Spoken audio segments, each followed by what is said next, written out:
آج ہم بھی چاہتے ہیں کہ سنیت میں اتحاد کی فضا قائم ہو، سارے سنی ایک پلیٹ فارم پہ آ جائیں اور چھوٹے چھوٹے جھگڑے جن میں اکثر کا تعلق دین سے بھی نہیں ہے، ایسے جھگڑوں کو ختم کر کے سب شیر و شکر ہو جائے، ایک جھنڈے کے نیچے متحد ہو جائے اور ہمارا اصل دشمن وہابی دیوبندی ہے۔ مسلمانوں، آنکھ بند کر کے بیٹھے ہو، خدا کی قسم اگر تم انٹرنیٹ کا استعمال کرتے ہو تو تمہیں معلوم ہونا چاہیے کہ وہابیت و دیوبندیت تیزی کے ساتھ پھیل رہی ہے، اور ایک فرقہ قادیانیت وہ فرقہ ہے جو سرکار کے آخری نبی ہونے کا انکار کرتا ہے۔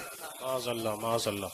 مرزا غلام احمد قادیانی جو 1906 میں مرا ہندوستان میں، اس نے 54 سال تک انگریزی حکومت کی کاسا لیسی کی، انگریزوں کے تلوے چاٹے اور نبی ہونے کا دعویٰ کیا، مہدی ہونے کا دعویٰ کیا، عیسیٰ ابن مریم ہونے کا دعویٰ کیا، ذلی نبی ہونے کا دعویٰ کیا، بروزی نبی ہونے کا دعویٰ کیا، غیر تشریعی نبی ہونے کا دعویٰ کیا، مثل محمد ہونے کا دعویٰ کیا، بلکہ محمد الرسول اللہ سے افضل ہونے کا دعویٰ کیا۔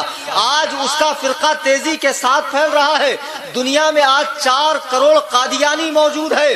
جرمنی میں ابھی ان کا اجتماع ہونے والا ہے سالانہ، جہاں ہزاروں کی تعداد میں افریقن، بنگلہ دیشی، ایشیا کے رہنے والے غریب لوگ قادیانی مذہب قبول کرتے جا رہے ہیں۔ ہندوستان کے دیہاتوں میں بھی، ہندوستان کے کھیڑے پاڑوں میں بھی قادیانی راشن کا لالچ دے کر، پیسوں کا لالچ دے کر لوگوں کو قادیانی بنا رہے ہیں۔ اہل حدیث پھیلتے جا رہے ہیں، دیوبندی پھیلتے جا رہے ہیں، اور ماشاء اللہ ہم لوگ تلواریں نکال کر ایک دوسرے کے گردن پہ رکھ رہے ہیں۔ اور وہ مسائل کیا ہیں جن کی وجہ سے اتنا بڑا فساد بپا ہوا ہے؟ اور جس کو بھی اعتراض ہو میرے جانے کے بعد نہ بولے، میں سامنے موجود ہوں، کھڑا ہو کر پوچھ سکتا ہے۔ وہ مسائل کیا ہے جس بنا پر آج سنی کا دشمن، سنی ایسے ہو گئے جیسے وہابی دیوبندی؟ اللہ خیر کرے۔ آج یہ معاملہ ہے کہ بڑے بڑے بزرگوں پہ چھیٹا کشی کی جا رہی ہے، بیان کا پوسٹر لگتا ہے، وہاں سے تاج الشریعہ کا تاج نکال دیا جاتا ہے۔ آپ کے دامن گیرے کے اندر میں کہتا ہوں کم عقل بچوں، یہ بتاؤ تم نے پوسٹر سے تو تاج الشریعہ کا تاج نکال دیا، کروڑوں سنیوں کے دلوں میں تاج الشریعہ بسے ہوئے ہیں، اسے نکال سکتے ہو؟ سبحان اللہ، بے شک حق ہے۔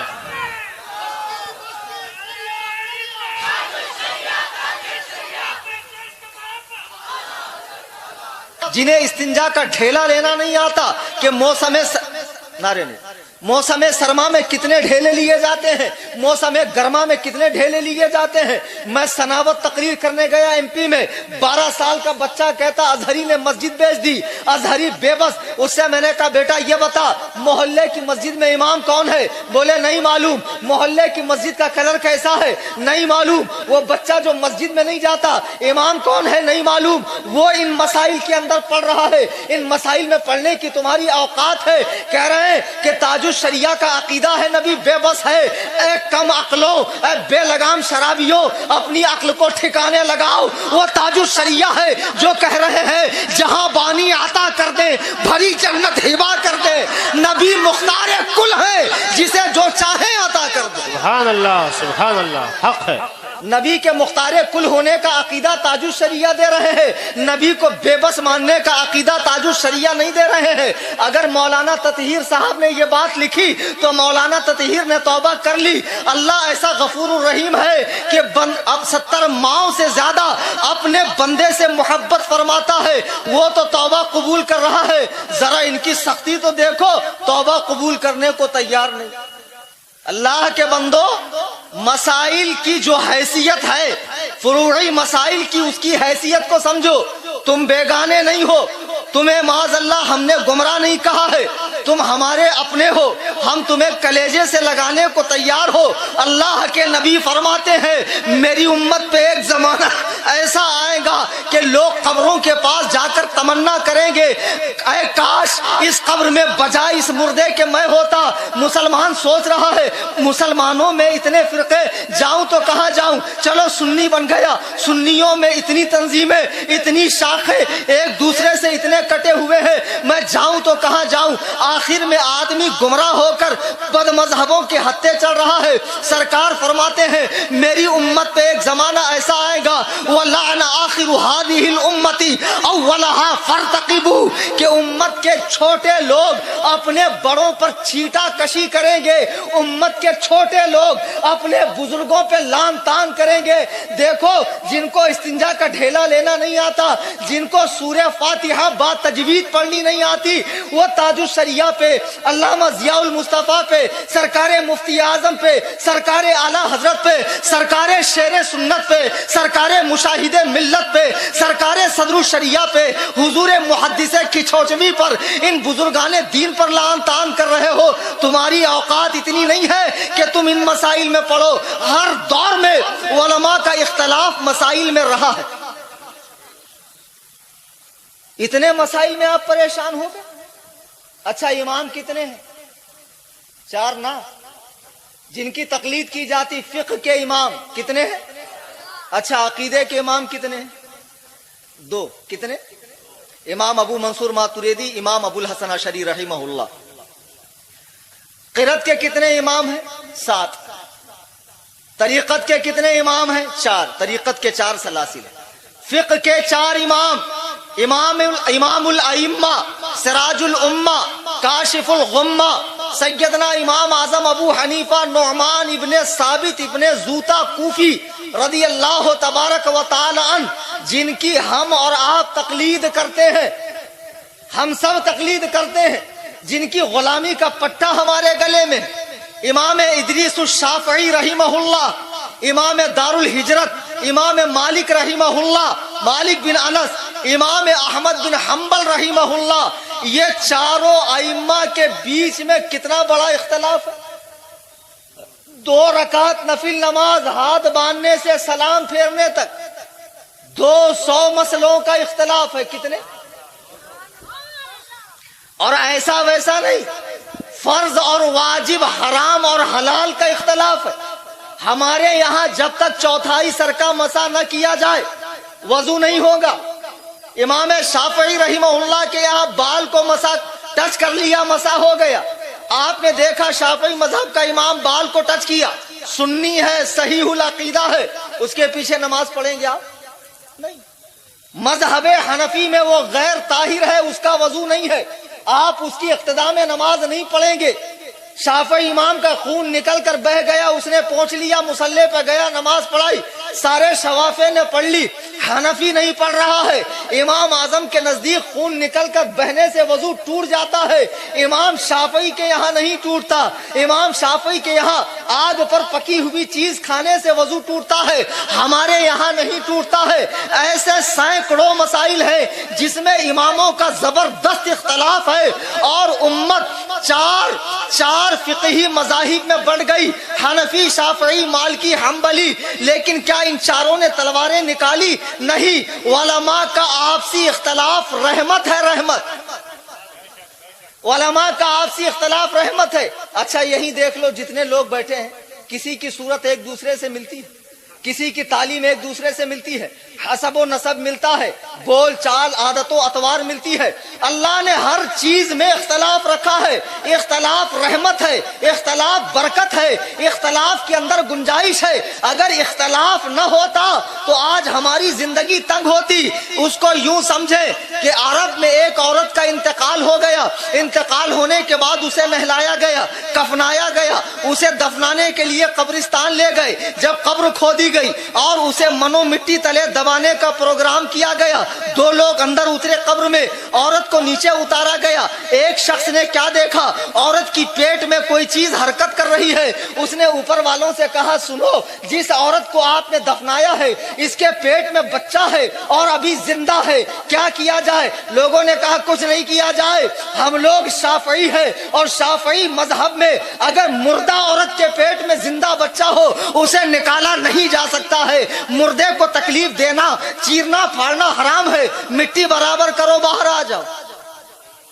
وہ لوگ سن لے جو مسائل کے چھوٹے سے مسائل کو کفر و اسلام کا رنگ دے دیتے ہیں۔ کہاں نکل جائے تو اتفاق سے اس کے مائکے والے حنفی تھے، تو مائکے والوں نے کہا نہیں، امام اعظم ابو حنیفہ کے نزدیک مردے کے ساتھ زندے کو دفنانا یہ حرام ہے، جان لینا ہے، قتل ہے، ہم اس کی اجازت نہیں دیتے۔ اب حنفی شافعیوں میں ٹھن گئی۔ تمہارے امام بڑے، ہمارے امام بڑے۔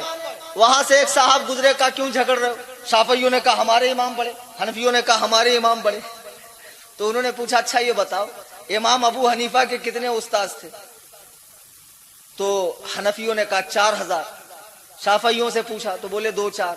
تو کہا جس کے 4000 استاذ ہوں اس کے پاس زیادہ علم ہوگا یا جس کے پاس 2-4 استاذ ہوں اس کا علم زیادہ ہوگا؟ کہا سنو، آپس میں کوئی صورت نکال لو۔ تو پھر شوافے کچھ نرم پڑ گئے ہمارے شافعی بھائی، انہوں نے کہا ایک کام کرو، امام اعظم آخر میں ہیں تو سب سے بڑے امام، اور خود امام شافعی نے فرمایا الناس عیال فی الفقہ ابی حنیفہ، کہ دنیا کے تمام لوگ قرآن حدیث سمجھنے میں امام اعظم ابو حنیفہ کے محتاج ہیں۔ آج ایک کام کرتے ہیں، اس مسئلے میں ہم اپنے مسلک کو چھوڑ کر امام اعظم کا اتباع کر لیتے ہیں، امام اعظم ابو حنیفہ کا اتباع کرتے ہیں۔ اچھا ہم لوگ بھی بہت سے مسلک میں، بہت سے مسائل میں اپنے مسلک کو چھوڑتے ہیں، ہم لوگ بھی۔ یہ تو علماء سے پوچھو نا، سڑک چھاپ مقرروں سے مت پوچھو۔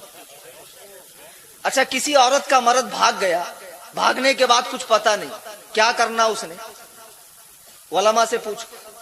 حنفی مذہب میں ہے 90 سال انتظار کرے، رہتی 90 سال تک، انہیں رہتا کہ یہ رہتی، دونوں بھی نہیں رہتے۔ 90 سال انتظار نہیں کیا جا سکتا۔ اس مسئلے میں ہم لوگ امام مالک کے مسلک پر فتوا دیتے ہیں، امام مالک بن انس کے مسلک پر فتوا دیتے ہیں۔ ارے چاروں حق ہے، چاروں صحیح ہے، جب مسئلہ ہماری فقہ میں نہ ملے گا تو ہم ان کی فقہ پر عمل کریں گے، وہ ہماری فقہ پر عمل کریں گے۔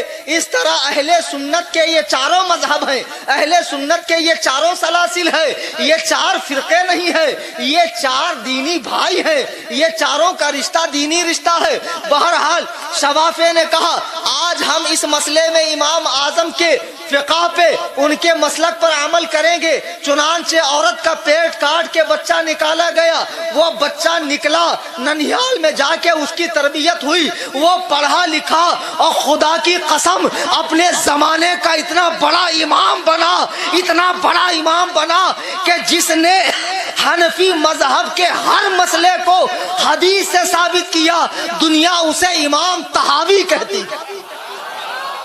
کیا نام تھا ان کا؟ امام طحاوی رحمہ اللہ، جنہوں نے طحاوی شریف میں حنفی مذہب کے ہر مسئلے کو حدیث سے ثابت کیا ہے۔ بتاؤ خدا کی قسم، اس دن اگر ایک ہی مسلک ہوتا، اگر یہی سوچ ہوتی کہ ہم ہی حق ہیں باقی سب غلط ہیں، تو کیا دنیا کو اتنا بڑا محدث ملتا؟ اختلاف کی گنجائش رکھو، علماء کے بیچ اختلاف کی گنجائش رکھو، علماء کے اختلاف میں آپ کو پڑھنے کا کیا حق ہے؟ میرے بزرگوں اور دوستوں، ہر زمانے میں علماء کا اختلاف مسائل میں ہوتا رہا ہے اور قیامت تک ہوتا رہے گا۔ اب دیکھو مائک پر نماز ہم نہیں پڑھتے، لیکن جو لوگ پڑھتے ہیں کیا وہ گمراہ ہیں، سنیت سے باہر ہیں، معاذ اللہ کافر ہیں؟ ارے یہ مسائل کا اختلاف ہے، آگے بھی مسائل کے اختلافات ہوتے رہیں گے۔ آپ کو جس کی رائے اچھی لگتی ہے، جس کی رائے اقرب الی النصوص معلوم ہوتی ہے، اقرب الی الفہم معلوم ہوتی ہے، آپ اس کے پیچھے چلیے، لیکن اپنی رائے کو دوسرے پر تھوپیے مت۔